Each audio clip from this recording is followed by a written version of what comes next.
mahasiswa di Universitas Pasir Pengarayan merupakan salah satu kelompok yang aktif menggunakan media sosial dalam kehidupan sehari-harinya. Aktivitas penggunaan media sosial di kalangan mahasiswa Universitas Pasir Pengarayan terlihat dalam berbagai bentuk, mulai dari komunikasi personal, interaksi kelompok, hingga kegiatan akademik dan organisasi.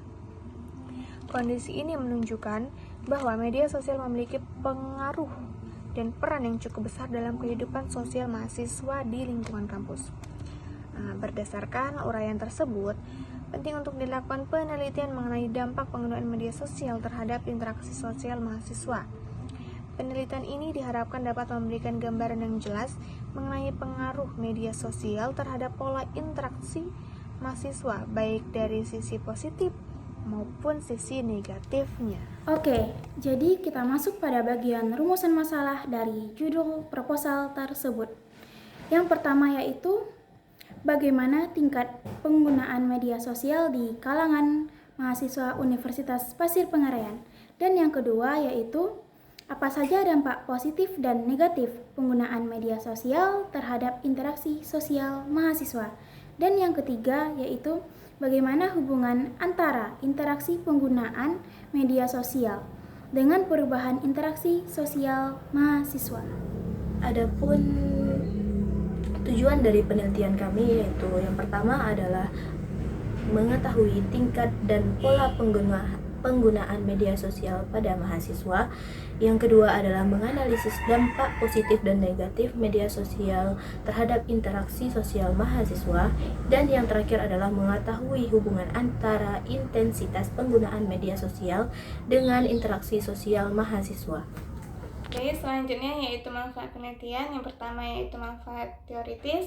Secara akademis, penelitian ini memberikan kontribusi dalam memperkaya wawasan keilmuan, khususnya dalam bidang ilmu sosial yang mengkajikan dinamika interaksi sosial di media digital. Selain itu, temuan dari studi ini diharapkan dapat berfungsi sebagai landasan teoritis dan referensi yang relevan untuk penelitian-penelitian mendatang dengan topik yang sejenis. Manfaat kedua yaitu manfaat praktis. Secara aplikatif, hasil penelitian ini memberikan manfaat nyata bagi beberapa pihak. Yang pertama yaitu bagi mahasiswa, yang kedua bagi universitas, yang ketiga yaitu bagi penelitian lainnya. Baik, kita masuk pada bagian bab kedua yaitu landasan teori dan konsep. Landasan teori sendiri yang akan dijelaskan oleh saya dan bagian konsep yang akan dijelaskan oleh Safiah Azizah. Apa itu media sosial? Intinya, media sosial ini adalah suatu tempat kita ngobrol atau berbagi melalui internet. Menurut para ahli, Kaplan dan Heyan Lain 2020, media sosial itu nggak cuma bikin kita menjadi penonton, bisa juga membuat kita jadi konten kreator. Kita bisa bangun identitas diri di sana. Berikut kita masuk pada jenis-jenisnya. Jenis-jenisnya itu ada banyak. Yang pertama yaitu ada yang buat pamer-pamer foto atau video. Itu bisa diunggah melalui Instagram, TikTok, Facebook, dan lain-lain. Buat diskusi yaitu Twitter dan lain-lain juga. Atau cuman bisa buat chattingan doang, yaitu bisa di WhatsApp. Dan masing-masingnya mempunyai caranya sendiri buat penggunaannya berinteraksi. Fungsi media sosial bagi mahasiswa. Buat kita yang mahasiswa ini, media sosial itu nyawa banget. Fungsinya buat yaitu ngobrol kapan aja, nggak terbatas jarak dan waktu. Update info berita atau info kuliah nyebarnya cepat di sini. Networking yaitu nambah teman atau kenalan profesional. Ekspresi diri yaitu tempat curhat atau tempat pamer karya. Kita masuk pada poin yang ketiga, yaitu interaksi sosial di era digital. Dulu, yang namanya interaksi itu harus bertemu tatap muka. Kalau sekarang, menurut Risver dan Partniski 2021, interaksi itu bisa lewat simbol atau bahasa di dunia digital. Jadi, interaksi fisik mulai keganti sama interaksi virtual. Kita masuk pada poin keempat, yaitu dampak media sosial, enaknya versus enggak enaknya. Media sosial itu kayak pisau bermata dua bagi manusia. Dampak positifnya memudahkan komunikasi dan kolaborasi belajar.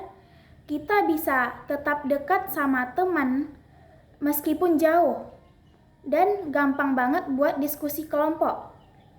Sedangkan dampak negatifnya, kalau udah kecanduan, jadi kita tuh jarang ngobrol langsung di dunia nyata. Kita masuk pada poin yang kelima, yaitu hubungan media sosial dan interaksi mahasiswa.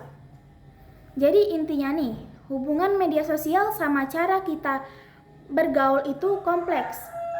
Kalau dipakai benar, media sosial tuh bisa mempererat pertemanan. Tapi kalau berlebihan, malah bikin kita makin jauh dari interaksi sosial yang asli. Poin ke-6 yaitu penelitian yang udah pernah ada. Beberapa penelitian sebelumnya juga udah pernah bahas ini. Contoh Rahmawati et al. Fokus ke gimana orang yang lebih aktif ke dunia maya daripada ke dunia nyata. Sedangkan penelitian relevan. Penelitian sebelumnya menunjukkan bahwa media sosial dapat mempermudah komunikasi dan memperluas jaringan sosial, namun juga berpotensi mengurangi interaksi tatap muka jika digunakan secara berlebihan. Kita masuki kajian pustaka. Yang ketiga ada kerangka berpikir. Perkembangan teknologi informasi dan komunikasi telah mendorong meningkatnya penggunaan media sosial di berbagai kalangan, termasuk mahasiswa. Media sosial menjadi sarana utama dalam berkomunikasi, berbagai informasi, dan membangun hubungan sosial di era digital. Penggunaan media sosial diukur melalui intensitas penggunaan, frekuensi akses, serta tujuan penggunaan media sosial oleh mahasiswa. Penggunaan media sosial dapat memberikan dampak positif terhadap interaksi sosial mahasiswa, seperti kemudahan berkomunikasi, perluas jaringan, serta peningkatan kolaborasi akademik. Namun, di sisi lain, penggunaan media sosial yang berlebihan juga dapat menimbulkan dampak negatif, seperti berkurangnya interaksi tatap muka, kecenderungan isolasi sosial, serta menurunnya kualitas hubungan sosial secara langsung. Jenis dan pendekatan penelitian. Penelitian ini menggunakan pendekatan kuantitatif deskriptif untuk menggambarkan penggunaan media sosial dan dampaknya pada interaksi sosial mahasiswa. Penelitian ini bertujuan untuk mengetahui hubungan antara intensitas penggunaan media sosial dengan perubahan pola interaksi sosial mahasiswa, serta mengidentifikasikan faktor-faktor yang mempengaruhi penggunaan media sosial. Selanjutnya adalah lokasi dan waktu penelitian. Penelitian ini dilakukan di Universitas Pasir Pengarayan. Pemilihan lokasi ini didasarkan pada pertimbangan bahwa mahasiswa Universitas Pasir Pengarayan merupakan kelompok yang aktif menggunakan media sosial dalam kehidupan sehari-hari. Waktu penelitian dilaksanakan pada bulan Januari. Waktu tersebut meliputi tahap persiapan penelitian, pengumpulan data, pengelolaan data, hingga penyusunan laporan penelitian. Metode penelitian yang selanjutnya itu ada sumber data. Sumber data kami menggunakan dua sumber, yaitu sumber primer dan sumber sekunder. Sumber primer ini data yang diperoleh secara langsung dari responden penelitian, yaitu mahasiswa Universitas Pasir Pengarayan, melalui penyebaran kuesioner dan pelaksanaan wawancara. Data yang kedua yaitu data sekunder. Ini data pendukung yang diperoleh dari berbagai sumber-sumber seperti buku teks, jurnal ilmiah, artikel ilmiah, serta dokumen-dokumen yang relevan dengan topik penelitian. Kita masuki metode penelitian, yaitu ada subjek penelitian. Subjek dalam penelitian ini adalah mahasiswa Universitas Pasir Pengarayan itu sendiri. Adapun kriteria subjek penelitiannya yaitu yang pertama ada mahasiswa aktif Universitas Pasir Pengarayan, yang kedua ada mahasiswa yang secara aktif menggunakan media sosial dalam kehidupan sehari-hari, yang ketiga ada bersedia menjadi responden penelitian dan membentuk data yang dibutuhkan. Masuk pada bagian teknik pengumpulan data. Biar dapat data yang pas, rencana pengumpulannya pakai 4 cara ini. Yang pertama yaitu observasi. Observasi yaitu pantau langsung.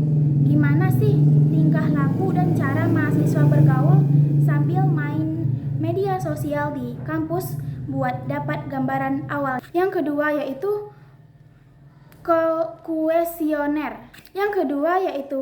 kuesioner. Ini tuh senjata umum. Bakal bagiin pertanyaan tertulis ke mahasiswa buat mengukur seberapa sering mahasiswa itu memakai media sosial. Yang ketiga, kita masuk pada wawancara. Wawancara ini yaitu ngobrol lebih dalam sama beberapa mahasiswa pilihan. Masuk pada yang keempat yaitu dokumentasi. Dokumentasi ini yaitu mengumpulkan bukti pendukung kayak Oke, selanjutnya teknik analisis data. Teknik analisis data dalam penelitian ini dilakukan secara bertahap dan sistematis untuk memperoleh hasil penelitian yang akurat dan dapat dipertanggungjawabkan secara ilmiah. Tahap analisis data yang dilakukan adalah sebagai berikut. Yang pertama yaitu pengumpulan data. Data dikumpulkan melalui kuesioner, wawancara, observasi, dan dokumentasi dari responden penelitian, yaitu mahasiswa Universitas Pasir Pengarayan yang aktif menggunakan media sosial. Yang kedua yaitu pengolahan data. Data yang telah terkumpul kemudian diolah dengan cara melakukan pengecekan kelengkapan data, pengkodean jawaban responden, serta pengelompokan data sesuai dengan variabel penelitian, yaitu penggunaan media sosial dan interaksi sosial mahasiswa. Yang ketiga yaitu penyajian data.